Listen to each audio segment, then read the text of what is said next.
Tregtia apo ekonomia?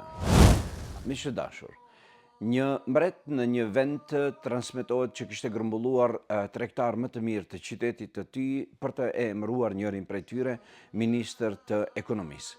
Të gjithëve ju dha nga 1000 lira dukati dhe ju tha 3 muaj dit i keni kohë që të investoni ta dhe të shohim se kush çfarë ka bërë me këta lira të dukatit.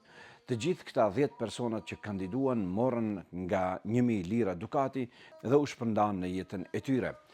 Pas 3 muaj duheshte të takohen te mbreti i tyre duke sjell secili prej tyre fitimin që ka sjell.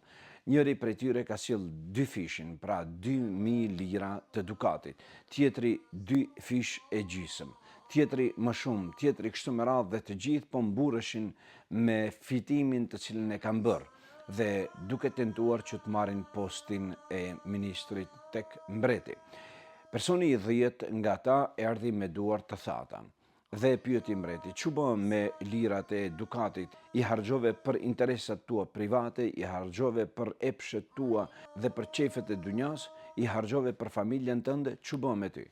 Tha, "Jo, mbreti dashur, me ata unë kam blerë tokë dhe kam mbjell tokën, kam fut disa njerëz në punë dhe ne mendojmë që fitimi i parë prej saj mund të vijë tek mbas 1 viti dhe mbas 5 viteve do të jetë fitimi shumë më i madh dhe mbas 10 viteve dhe shumë më i madh. Por fitimi më i madh është se ne kemi punësuar aty 15 familje të cilët punojnë dhe ushqehen prej asaj."